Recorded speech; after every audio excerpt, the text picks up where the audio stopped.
guessing you've heard of Vapply, and you've heard of people's horror stories with Vapply, and it's a lot to do with the product they're putting down. It's either thicker, it's got settling components to it if you let it sit. And I'm going to show you both the style systems and why I'm running two different style liquid systems, both Vapply and then Vapply with EM FlowSense. So on my nitrogen side, I am just running a Vapply module on every row, and how that's metering each row is there is a low flow and high flow turbine in each one of these, and what that's doing is it's metering the flow for that row, and then there's a ball valve that's adjusting. So whether I'm turning, speeding up, slowing down, it's looking at every single row's flow, and it is adjusting that ball valve to make sure every single row is the same. Now on my in-furrow product, that's a lower rate, and this product's significantly thicker. And I haven't had a ton of issues with it. I was running a 1034O with some zinc in it, and wasn't having a ton of issues, but we're trying some different products in furrow that are thicker, and there's multiple things getting mixed. So with that, this was going to become a problem. Even though I'm screening it, 60, 80, and then 100 mesh up front, still was going to have problems with this because the product was so thick, and at low rates, slower speeds, if I were to slow down, it's not going to read accurately. So what I did is I removed the low flow and high flow turbine out of the Vapply and then added a EM FlowSense module. So I essentially turned an old Vapply module into EMHD, utilizing a Vapply by just removing the turbines out of it. Now, why didn't I just get an EMHD? Why didn't I just get an HD module? Well, I already had it, so there wasn't reason to spend the extra, $300 some for the adjusting ball valve when I already had it there existing.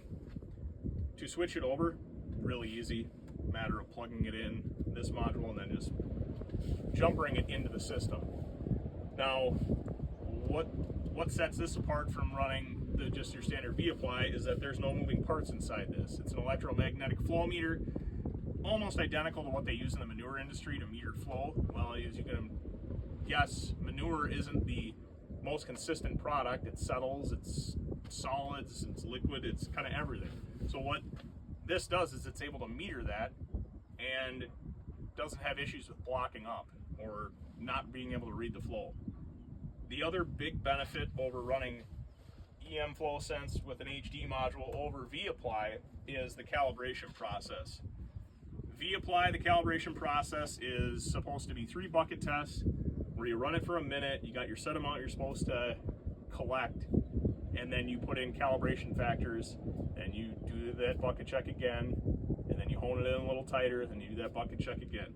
Well, it's very time consuming. You're talking up to 3 hours if you're by yourself to do that, to do it really good and get yourself dialed in really tight on tolerance. I mean, I've had it down under 0.1% variance across the planter. So yeah, if you calibrate the Vapply, it's great. And if you don't have a product that can settle.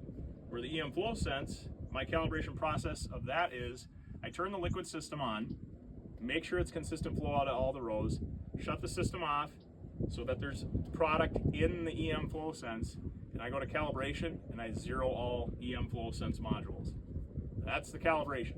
Very easy, simple, takes probably a minute, where you're talking 3 hours, and I was doing it twice. So it was, by yourself, it was about a day to really get good calibrations with the Vapply. So I'm glad we got this. It's expensive to add it, but now I have accurate metering with pretty much any viscosity product I throw in it. It's going to work, whether it settles, it's going to meter it correctly, and the Vapply is going to make sure every single row is exactly the same.